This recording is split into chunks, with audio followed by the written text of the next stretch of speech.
The sun hung low over the scorched expanse of the Kthar wastes, a molten disk bleeding red-orange into the horizon, casting long, jagged shadows across the cracked earth. Dust devils spun lazily between the skeletal remains of ancient war machines, their rusted hulls half-buried like the bones of forgotten gods. The air shimmered with heat, thick with the scent of ozone and scorched metal. Amidst this desolation, a lone figure trudged forward, boots crunching on the brittle ground. His name was Joran Vale, a human scout, part of the last resistance cell clinging to survival on this dying planet. His armor, once a proud gray composite, was now scorched and patched with scavenged plating. A bandana wrapped tightly around his face shielded his nose and mouth from the ever-present grit, but nothing could protect him from the weight of solitude that pressed down harder than the twin suns. For weeks, Joran had been tracking the same signal, faint, encrypted pulses emanating from deep within the northern dunes. It wasn't human. The frequency was too pure, too rhythmic, like a heartbeat from another dimension. He'd lost 2 comrades already, Kaelin, who stepped on a buried pulse mine, and Mira, who vanished one night without a trace, her sleeping roll still warm. He didn't believe in ghosts, but out here where the wind howled like the dead, even logic bent. When the signal finally led him to a half-collapsed bunker, half-swallowed by drifting sand, he expected traps, drones, maybe a warlord's cache. What he found instead changed everything. She stood in the center of the chamber, untouched by dust or time. Tall, nearly 7 feet, with skin like polished alabaster and hair that flowed like liquid moonlight, pure white, cascading down her back in soft waves. Her eyes were the color of molten gold, glowing faintly in the dim light, and she wore armor of a design Joran had never seen. Sleek, segmented plates of gold that shimmered as if alive, shifting subtly with her breath. She wasn't human. No creature with such grace and stillness could be. Yet she didn't raise a weapon. She didn't move at all. She simply watched him, head tilted slightly, as if studying a curious insect. Joran froze, hand on the pulse pistol at his hip. His heart hammered against his ribs. "Identify yourself," he shouted, voice cracking from disuse. "State your origin and intent." The alien woman exhaled, a soft, melodic sound, like wind through crystal chimes. Then she stepped forward, each movement fluid, deliberate. The gold armor hummed faintly, resonating with an inner energy. "You are Joran Vale," she said, her voice smooth and deep, yet layered with harmonics, as if multiple tones spoke at once. "Scout of the 7th Remnant, survivor of the fall of Eris Prime. You carry the scent of grief and gunpowder." Joran blinked. "How do you know that?" "I have observed you," she replied, "for 17 cycles. You are persistent, like a stone shaped by the river, unbroken, though worn." "That doesn't answer my question," Joran snapped, though his grip on the pistol loosened slightly. "Who are you? Are you with the Vorn? The Dominion?" "I am not of the Vorn. I am not of your Dominion, nor your alliance, nor any empire that claws at the stars." She paused, golden eyes narrowing slightly. "I am Lyra, of the Etherian line. We are watchers, protectors. We do not conquer. We preserve." Joran snorted. "Preserve? From what? This place is dead. Nothing left to save." Lyra turned her gaze toward the crumbling ceiling, where a single cracked panel let in a sliver of fading light. "This world was once lush. Rivers ran here. Children laughed beneath green trees. Your kind called it home. Now it is a grave. But life always finds a way, even in the cracks." Joran didn't respond. He couldn't. Her words struck something deep. Memories of his childhood village, before the war, before the sky burned. He shook his head. "You're not here to give me a history lesson. What do you want?" Lyra stepped closer, the hum of her armor growing softer, almost soothing. "I want to understand. Your species fascinates me. You are fragile, emotionally volatile, prone to violence.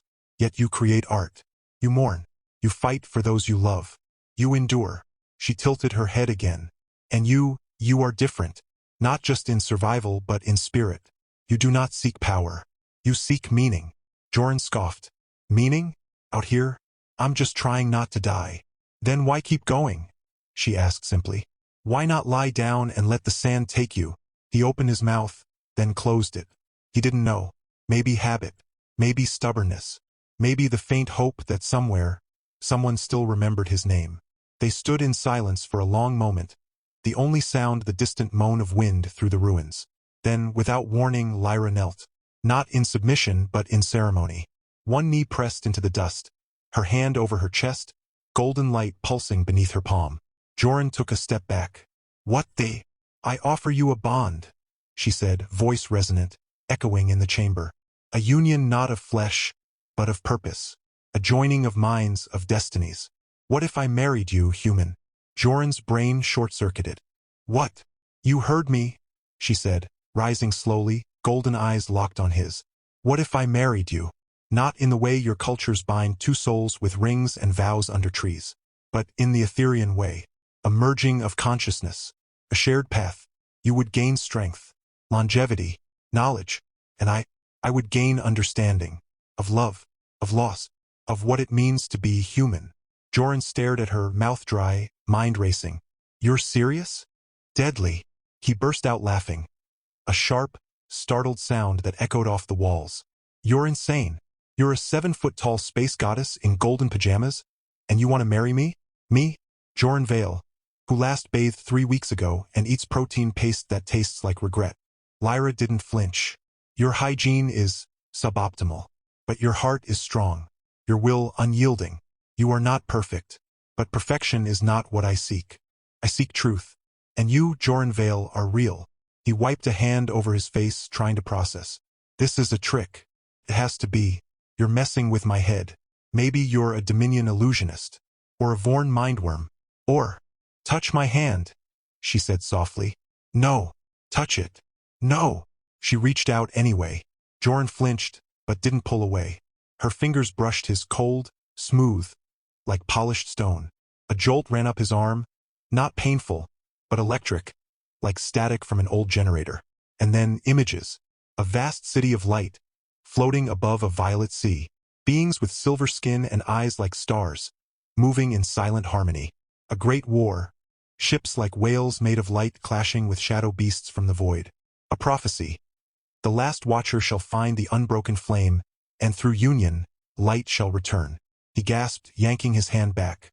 "What was that?" "Memory," Lyra said. "A fragment of my people's history. My purpose. I am the last of my kind. The others fell. To time. To war. To silence. I was sent to watch. To wait. And now, I have found you." Joran backed away, heart pounding. "No. No way. I'm not some chosen one. I'm a grunt with a busted rifle and a death wish." "You are more," she insisted. "You survived the collapse. You walked through fire and kept walking. You mourn your fallen, but you do not stop. That is rare. That is worthy." He shook his head. "Worthy of what? Marriage? To an alien? Do you even know what marriage means? It's not just some cosmic handshake. It's love. It's kids. It's growing old together. It's arguing over who left the toilet seat up." Lyra blinked. "I do not understand the significance of the toilet seat, but I understand love. I have seen it in your memories, in the way you looked at Mira before she died, in the way you speak of your sister, lost in the evacuation. Love is not foreign to me. It is just different." Joran groaned, running a hand through his dusty hair. "This is insane. You can't just drop this on me like a plasma bomb. I don't even know you." "I know you," she said simply. "I have watched you for months. I saw you share your last water with a dying dog. I saw you bury your comrades with your bare hands. I saw you cry when you thought no one was looking. I know you, Joran Vale, perhaps better than anyone alive." He swallowed hard. The truth of her words stung. He had cried. He had done those things, and no one had seen, or so he thought. Before he could respond, the ground trembled. A deep, mechanical groan echoed through the bunker. Dust rained from the ceiling. Lyra's head snapped up. "They're here." "Who?" "The Vorn Reapers. They've tracked your signal. And mine." Joran cursed, drawing his pistol. "How many?" "Dozens. In armored crawlers. Armed with plasma lances and neural disruptors. Great. Just great." He glanced at her. "So what? You gonna zap them with space magic?" Lyra's armor flared, golden light rippling across her form. "I will fight, but you must run. And leave you? After you just proposed marriage? That's cold, even for an alien." She turned to him, a flicker of something, amusement, in her golden eyes. "You would stay? Hell if I know." Joran said, cocking his rifle. But I'm not letting some golden space queen die for me. Not today. The first explosion rocked the bunker. The entrance collapsed in a shower of stone and fire. Through the smoke, shapes emerged, hulking insectoid machines on 6 clawed legs, their bodies plated with black chitin, glowing red sensors scanning the darkness. Vorn Reapers, soulless hunters, programmed to eliminate all non-Vorn life. Lyra moved first. She raised her hands, and the air cracked. Golden energy surged from her palms, forming a whip of light that lashed out, slicing through the lead crawler like butter.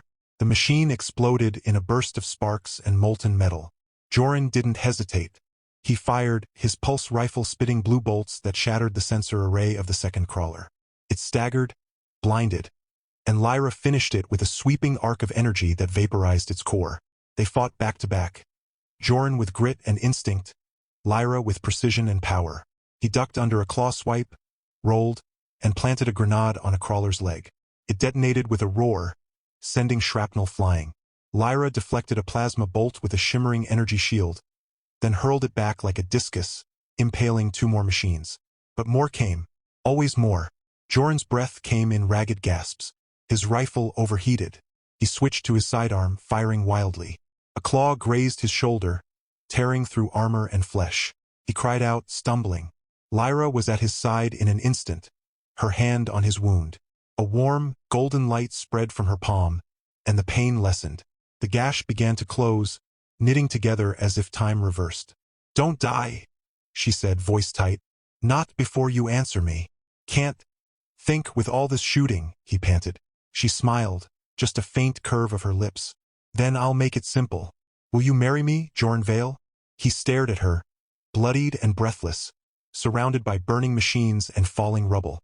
"You're insane. And you're stalling." Another explosion. The ceiling groaned. A massive crawler broke through the wall, its maw opening to reveal a spinning plasma cannon. Lyra grabbed Joran's hand. "Answer me. Now." He looked at her. Her pale skin, her white hair glowing in the firelight, her golden eyes full of something he couldn't name. Not just power. Not just duty. Hope. "Yes." He shouted over the din. "Yes, fine. I'll marry you. Just don't let that thing blow us to atoms." Lyra's smile widened. "Good." She raised both hands, and the air screamed. Golden light erupted from her, forming a dome around them. The plasma bolt struck it and bounced, ricocheting into the crawler that fired it, obliterating it in a fireball. The remaining machines hesitated. Then, as one, they turned and fled, vanishing into the dust storm outside. Silence fell, broken only by the crackle of flames and Joran's heavy breathing. He looked at Lyra.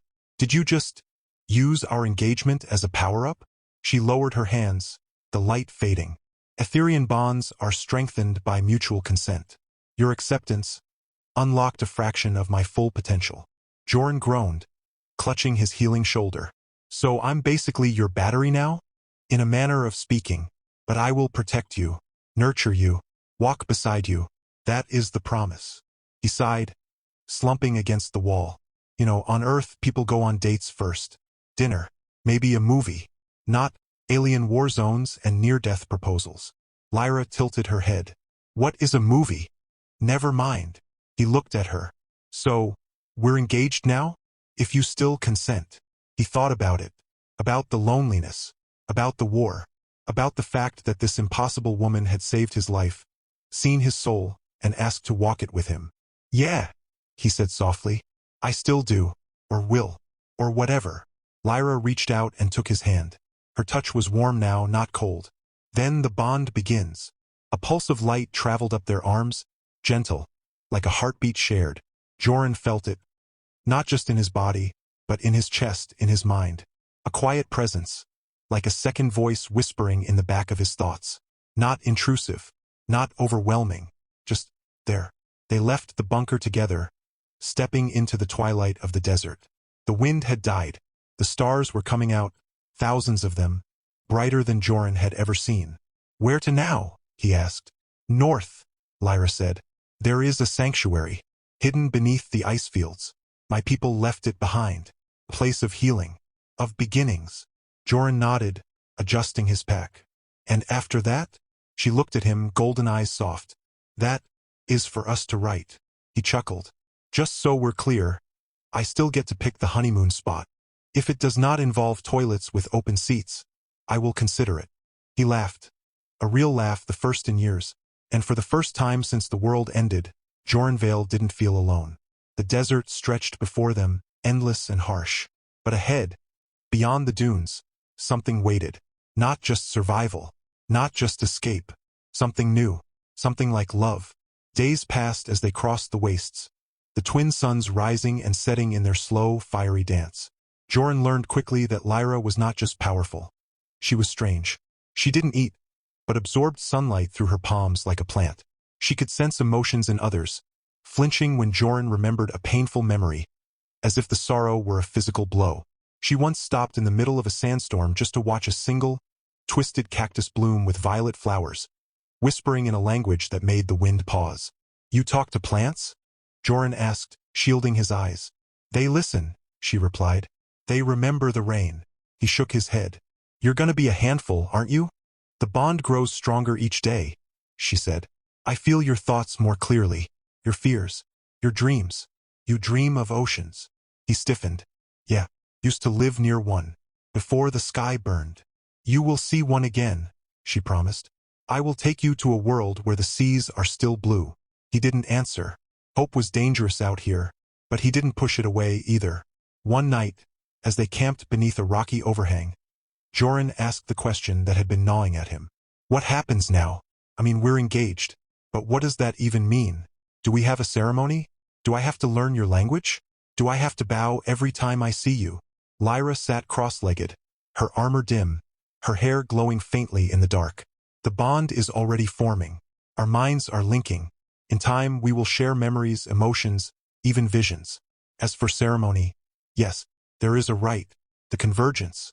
It must be performed under a dying star. Only then can the union be sealed." "A dying star? Like a supernova?" "Precisely." Joren lay back with a groan. "Of course, can't just go to City Hall. No, we need a supernova." "Perfect." Lyra smiled.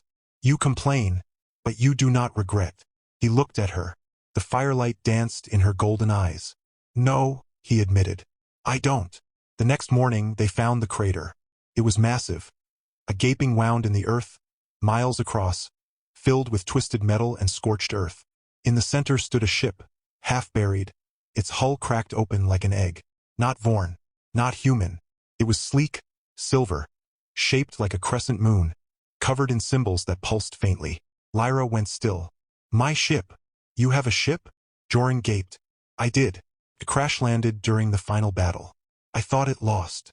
She approached it, placing a hand on the hull. The symbols flared, and a hidden door slid open with a hiss. Inside, the ship was a ruin. Wires dangling, consoles shattered. But the core still glowed, a soft blue light pulsing like a heartbeat.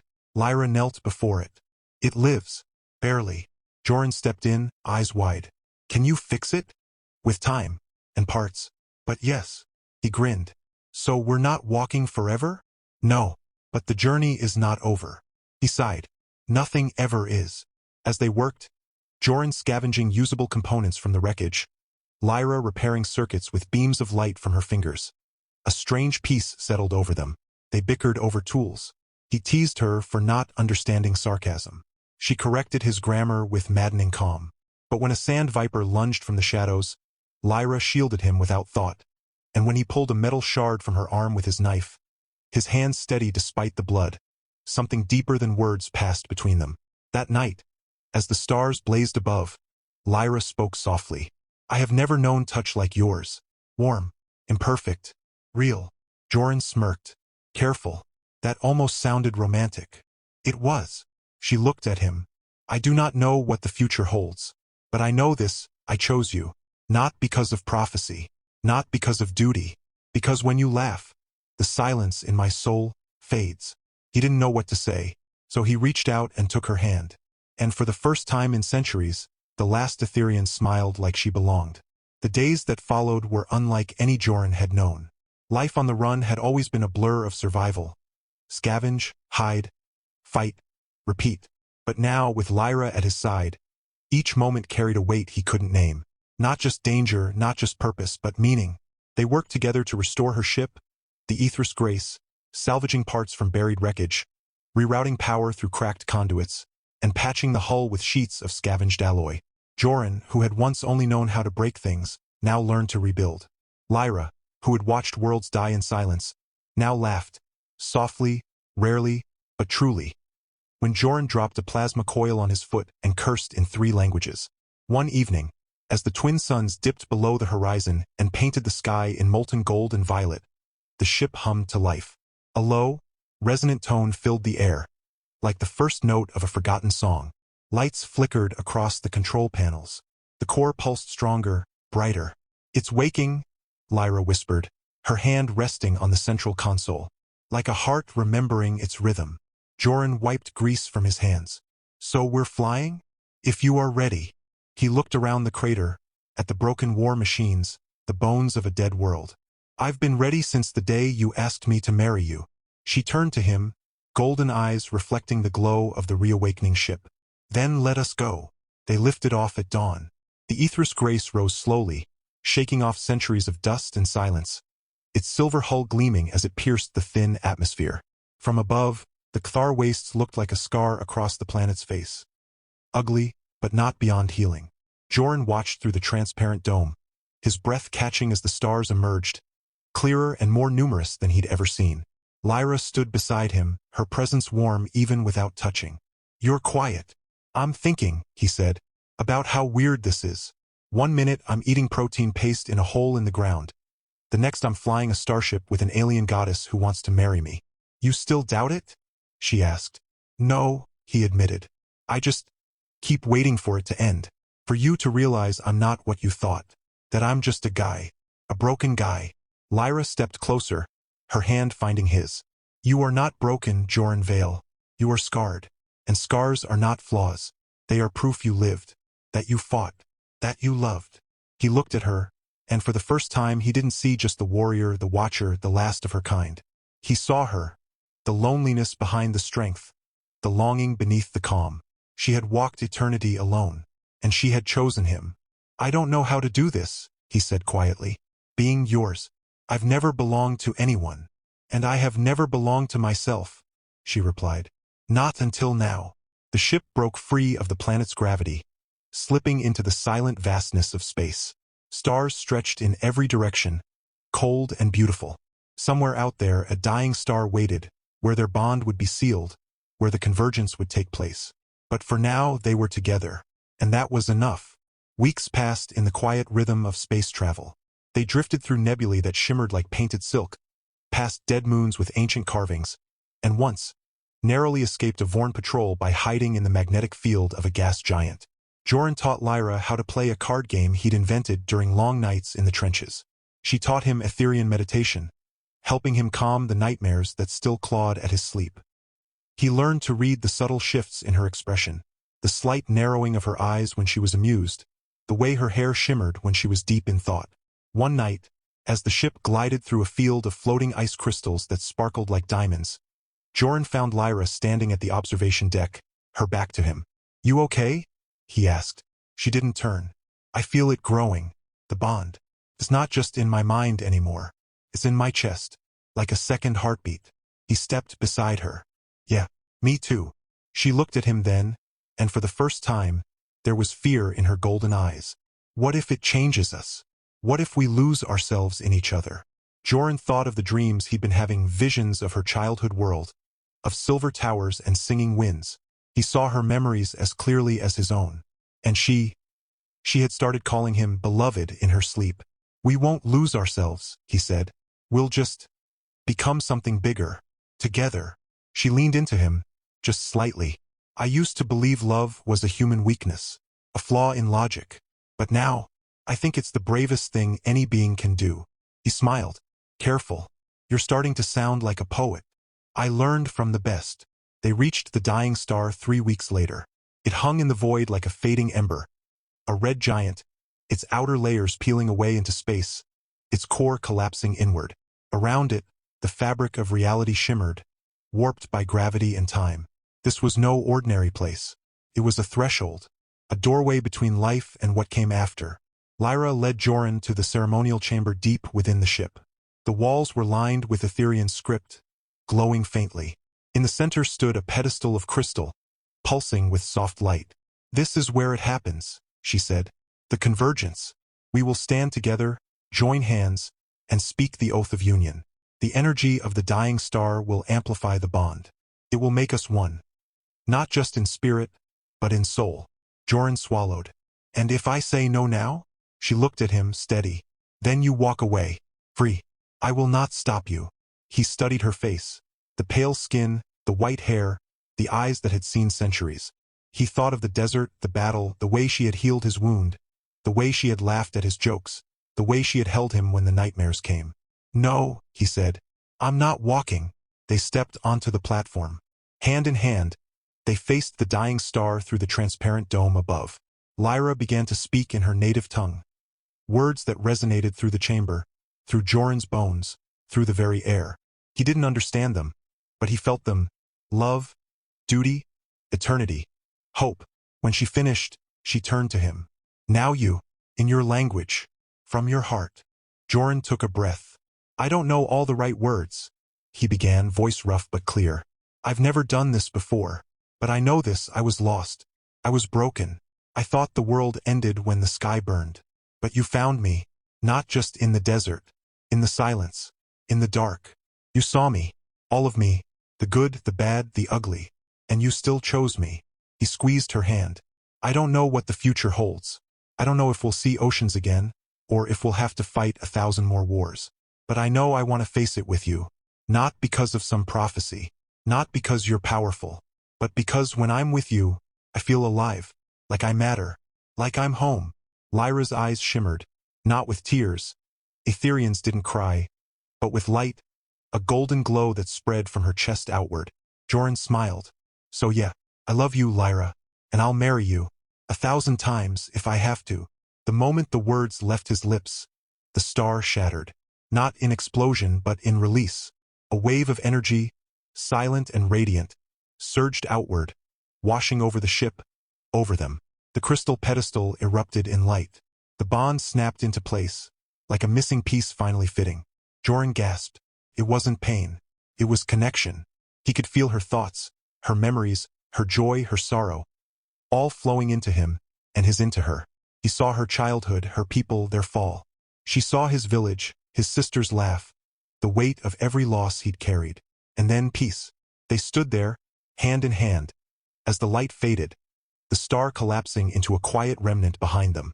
Lyra looked at him, and for the first time, her voice carried a human warmth. "I feel you," she whispered. "Not just in my mind, in my soul." Joran grinned, breathless. "Same. Also, I now know you hate the sound of snoring." "Noted." She laughed. A full, rich sound that filled the chamber. "And I now know you still dream of that dog you gave your last water to. His name was Rusty." "Yeah," Joran said, voice soft. "He was a good dog." They remained there for a long time, simply being. The bond was complete. They were no longer just Joran and Lyra. They were us. Months passed. The Aether's grace became their home, their sanctuary, their weapon. They traveled to forgotten worlds, helping scattered survivors, healing wounded lands, standing against the Vorn wherever they rose. Joran was no longer just a scout. He was a guardian. And Lyra, no longer just a watcher, was a warrior of love, fighting not for duty, but for the future. One day, they reached a world called Thalassa, a blue-green jewel hidden in a quiet sector of the galaxy. Oceans stretched to the horizon. Forests hummed with life. Birds flew across golden sunsets. Joran stood on the shore, barefoot in the sand, the waves lapping at his toes. He closed his eyes, breathing in the salt air. Lyra stood beside him, her golden armor replaced with a simple white robe, her hair loose in the breeze. "You did it," he said. "You brought me to the ocean." "I brought you home," she corrected. He looked at her. "We could stay here, build something, a life." She smiled. "We could, but the universe is still broken. There are others like you, others who need hope." He nodded. "Then we keep going." "Yes," she said. "Together." He took her hand. The bond hummed between them, quiet and strong. And as the sun set over the endless sea, Joran, Vale, and Lyra, the last of the Etherians, stood side by side. Two souls, once alone, now forever one. After the convergence, when the bond between Joran Vale and Lyra had been sealed beneath the dying ember of a collapsing star, their journey did not end, it deepened. The universe, vast and scarred by war, still called to them. But now, they walked it not just as guardians, but as something more, a promise made real. They traveled for years, drifting between worlds, healing what they could, protecting the fragile sparks of life that still flickered in the dark. They stood against the Vorn where they rose, not with blind vengeance, but with justice. They helped rebuild colonies, taught forgotten knowledge, and reminded broken people that they were not alone. But through it all, a quiet dream grew between them. One whispered in the stillness of the ship, in the warmth of shared glances, in the way Lyra began to mimic Joran's laughter, and he started humming Etherean lullabies without knowing their meaning. One day, as the Aether's Grace floated above a tranquil moon orbiting a sapphire planet, Lyra placed a hand over her chest and closed her eyes. "What is it?" Joran asked, sensing the shift in their bond. "I feel something," she said softly. "A presence. Small. New." He stared at her. "You don't mean?" She opened her eyes, golden and glowing with wonder. "It is possible. The bond, it changed me. I am no longer just Etherean. I am yours, and you mine. Our union has created life." Joran dropped to his knees right there on the ship's floor, tears welling in his eyes. "We're having a baby?" She smiled, the softest, most radiant smile he had ever seen. "Yes, and not just one." He blinked. "Wait, not just one? The energy of the bond, it doesn't work like human biology," she explained. "Life from our union will come in waves. A cluster of souls, born from starlight and sorrow, love and war." He laughed, half sobbing. "So we're not just having a kid. We're starting a dynasty. In time," she said, touching his face. "Yes." They chose Thalassa not as a stop, but as a beginning. The blue-green world, with its endless oceans and whispering forests, became their sanctuary. On a gentle hill overlooking a wide bay, where waves rolled in with the rhythm of a lullaby, they built a home. Not of steel and circuitry, but of wood, stone, and living vines that curled around the walls like protectors. The Aether's Grace rested nearby, powered down but vigilant, its silver hull gleaming under the twin suns like a silent guardian. When the time came, the birth was unlike anything recorded in human or Etherean history. Under a sky painted with the auroras of two colliding magnetic fields, Lyra gave birth not in pain, but in light. One by one, 7 children emerged, each glowing faintly at first, their hair white as moonlight, their eyes shimmering with gold, silver, or deep human brown. They did not cry like ordinary infants. They sang, a soft, harmonic chorus that resonated through the air, calming the wind, stirring the trees, making the very earth hum in response. Joran held each one, tears streaming down his face, whispering their names. Names from lost earth, names from Etherean stars, names made of love and hope. There was Kaelin, strong and steady, with storm-gray eyes and a voice that could command silence. Mira, delicate but fierce, who could sense emotions like her mother. Talus, the explorer always reaching for the horizon. Soren, quiet and wise beyond his years. Leora, whose laughter made flowers bloom. Dane, bold and fearless, already crawling toward the ocean. And Nimra, the youngest, who reached for Joran's face and called him Papa in perfect, clear speech. Before she was even a day old, the villagers of the nearby coastal settlement, refugees from a dozen worlds, came to see the miracle. At first, they feared the children, with their strange eyes and radiant touch. But when little Leora healed a sick child with a single hand, and Dane calmed a storm with a giggle, they bowed not in worship, but in gratitude. Joran and Lyra raised their children not as warriors, but as bridges. They taught them the value of kindness, the strength of patience, the courage to forgive. They told stories of the desert, of war, of loss, and of how love had rebuilt what fire had burned. The children grew fast, not just in body, but in spirit. They could run across water, speak to animals, mend broken machines with a touch. But their greatest gift was their unity. They never fought. They always listened. And when one suffered, the others felt it and healed it. Years passed. The house on the hill became a haven. Travelers came from across the stars, seeking peace, wisdom, or simply a place to rest. Joran, once a grizzled survivor with a pulse rifle, became known as the Gentle Guardian. He taught farming, mechanics, and how to laugh after sorrow. Lyra, the last watcher, became a mother to all. She walked among the sick and whispered light into their veins. She stood at the edge of the sea and sang ancient songs that calmed nightmares. And their children, they grew into legends, peaceful, powerful, kind. Kalen founded schools where human and alien children learned side by side. Mira opened sanctuaries for the wounded, physical and emotional. Talus explored the stars not to conquer, but to connect. Soren wrote the Book of Two Souls, a chronicle of love that outlasted war. Leora planted forests in dead worlds, turning dust into life. Dane became a protector of the weak, a shield without a sword. Nimra, the youngest, spoke to the stars and they answered. Joran and Lyra grew older. Their hair turned silver, hers still glowing faintly, his catching the sunlight like spun steel. Their steps slowed, but their hands never let go. They sat together on the porch every evening, watching the sun dip below the ocean. Their 7 children playing with their own children now, grandchildren with white hair and golden eyes, human smiles and alien grace. One night, under a sky blazing with stars, Joran leaned his head on Lyra's shoulder. "We did it," he whispered. "We built something beautiful."